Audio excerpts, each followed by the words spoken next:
പാലക്കാട് വീണ്ടും നിപ്പ സ്ഥിരീകരിച്ച സാഹചര്യത്തിൽ അതിർത്തികളിൽ തമിഴ്നാട് പരിശോധന തുടരുകയാണ്. വാളയാർ, ആനക്കട്ടി, മീനാക്ഷിപുരം, ഗോവിന്ദാപുരം മേഖലകളിലെല്ലാം പരിശോധനയുണ്ട്. പനി അടക്കമുള്ള രോഗലക്ഷണങ്ങളുള്ളവർക്ക് പ്രവേശന നിയന്ത്രണം ഏർപ്പെടുത്തിയിട്ടുണ്ട്. അജിത് ബാബു ആണ് വിവരങ്ങളുമായി ഉള്ളത്. അജിത്തെ, തമിഴ്നാട് കനത്ത ജാഗ്രതയിലാണ്, പരിശോധനകൾ തുടരുകയാണ് അല്ലേ? തീർച്ചയായും സേതുലക്ഷ്മി, നമ്മളിപ്പോൾ നിൽക്കുന്നത് വാളയാർ അതിർത്തിയിലാണ്. ഇവിടെ നമുക്ക് ഈ ദൃശ്യങ്ങളിൽ കാണാം, പോലീസുകാരും ഉദ്യോഗസ്ഥരും ഒക്കെ ചേർന്ന് വരുന്ന വാഹനങ്ങളൊക്കെ പരിശോധിക്കുകയും പനിയുണ്ടോ എന്നടക്കമുള്ള കാര്യങ്ങൾ പരിശോധിക്കുകയും ചെയ്യുന്നത് നമുക്ക് ദൃശ്യങ്ങളിൽ നിന്ന് തന്നെ കാണാം. ഇവിടെ പരിശോധന നടത്തിയതിന് ശേഷം പനിയില്ല എന്ന് ഉറപ്പുവരുത്തിയിട്ടാണ് കടത്തിവിടുന്നത്. വാഹനം ഓടിക്കുന്നവർക്കും കൂടെ ഉള്ളവരെയും പരിശോധിക്കുന്ന സാഹചര്യമാണ് ഇപ്പോൾ ഉള്ളത്. എല്ലാ വാഹനങ്ങളും അത്തരത്തിൽ തന്നെയാണ് കടത്തിവിടുന്നത്. ഈ പരിശോധനയുടെ അടിസ്ഥാനം എന്ന് പറയുന്നത് രണ്ടാമത്തെ നിപ്പ കേസ് കൂടി സമ്പർക്കത്തിലൂടെ വന്നതോടുകൂടിയാണ് ഇപ്പോൾ തമിഴ്നാട് ഇത്തരത്തിലുള്ള മുൻകരുതലുകൾ എടുക്കുന്നത്. അതുകൊണ്ടാണ് ഇപ്പോൾ പനിയുള്ള ആളുകളെ അത്തരത്തിൽ കടത്തിവിടേണ്ട, രോഗലക്ഷണങ്ങളുള്ള ആളുകളെ കടത്തിവിടേണ്ട എന്നൊരു സമീപനം സ്വീകരിച്ചിരിക്കുന്നത്.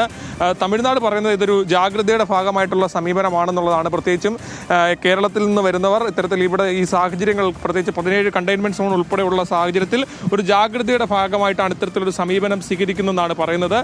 2 സ്ഥലങ്ങളിൽ നിന്നായിട്ടാണ് പരിശോധന നടത്തുന്നത്. പ്രധാനമായും ഇതിൽ ഒരു മേഖലയിൽ മാത്രമല്ല, നമ്മളിപ്പോൾ നിൽക്കുന്നത് വാളയാർ അതിർത്തിയിലാണ്. അതുപോലെ തന്നെ ആനക്കട്ടി, മീനാക്ഷിപുരം, ഗോവിന്ദാപുരം മേഖലകളിലെല്ലാം സമാനമായി പരിശോധന നടക്കുന്നുണ്ട്. എല്ലാവരെയും, കാറിലുള്ള മുഴുവൻ ആളുകളെയും പരിശോധിക്കുന്നതാണ് ദൃശ്യങ്ങളിൽ നിന്ന് നമുക്ക് കാണാൻ കഴിയുന്നത്. ഈ പരിശോധന ഇവിടെ തുടരുകയാണ്. രാത്രി വരെ ഈ പരിശോധന ഇങ്ങനെ നീളും എന്നുള്ളതാണ് പ്രധാനപ്പെട്ട കാര്യം. വരുന്ന ദിവസങ്ങളിലും ഈ പരിശോധന ഉണ്ടാകും. കേരളത്തിലെ കണ്ടെയ്ൻമെൻറ്റ് സോണുകളുടെയും ഒക്കെ ഉൾപ്പെടെയുള്ള കാര്യങ്ങളിൽ മാറ്റം വളരെ ഗൗരവത്തോടു കൂടി തമിഴ്നാട് ആരോഗ്യവകുപ്പും കൃത്യമായി നിരീക്ഷിക്കുന്നുണ്ട്.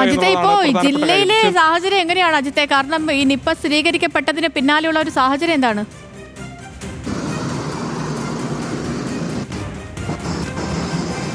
നിലവിൽ 17 കണ്ടെയ്ൻമെന്റ് സോണുകളാണ് ഉള്ളത്. അതിനപ്പുറത്തേക്ക് നിലവിൽ മറ്റ് പ്രതിസന്ധികൾ, അതിൻ്റെ കൂടുതൽ സമ്പർക്ക പട്ടിക ഉൾപ്പെടെ പുറത്തു വരേണ്ടതുണ്ട്. രണ്ടാമത്തെ കേസുമായി ബന്ധപ്പെട്ടുള്ള സമ്പർക്ക പട്ടിക ഉൾപ്പെടെ പുറത്തു വരേണ്ടതുണ്ട്. ആരോഗ്യവകുപ്പ് ഏതാണെങ്കിലും കൃത്യമായ മുൻകരുതലെടുത്താണ് മുന്നോട്ട് പോകുന്നത്. ഈ മേഖലയിലൊക്കെ പോലീസിൻ്റെ നിയന്ത്രണം കർശനമാക്കിയിട്ടുണ്ട്. അത് ആളുകൾക്കൊക്കെ ചെറിയ രീതിയിൽ ബുദ്ധിമുട്ടുണ്ടാകുന്നുണ്ട്. സഞ്ചാര സ്വാതന്ത്ര്യം അനുവദിക്കുന്നില്ല എന്നുൾപ്പെടെ പറഞ്ഞുകൊണ്ട് അവിടെ ചില പ്രശ്നങ്ങളൊക്കെ ഉണ്ടാകുന്നുണ്ട്. പക്ഷേ പോലീസ് പറയുന്നത് പൂർണ്ണമായും സഹകരിക്കേണ്ട ഒരു ഘട്ടമാണ്. ആശങ്കപ്പെടേണ്ട സാഹചര്യമില്ലെങ്കിലും ഈ സഹകരണം വളരെ പ്രധാനപ്പെട്ടതാണ്. ആളുകൾക്ക് ഉണ്ടാകുന്നുണ്ടെന്നുള്ള യാഥാർത്ഥ്യമാണ്. പക്ഷെ അതിനപ്പുറത്തേക്ക് ഇതൊരു നിപ്പ പോലുള്ള ഒരു സാഹചര്യമാണ്. അപ്പോൾ കൂടുതൽ ഗൗരവത്തോടു കൂടി കാണാൻ സഹായിക്കണമെന്നുള്ള കാര്യം ഉൾപ്പെടെയാണ് പറയുന്നത്. ഏതാണെങ്കിലും ഈ പരിശോധന ഇപ്പോൾ ഇവിടെ തമിഴ്നാട് തുടരുന്നതിന്റെ ദൃശ്യങ്ങളാണ് നമ്മൾ ഈ കണ്ടുകൊണ്ടിരിക്കുന്നത്. ശരി.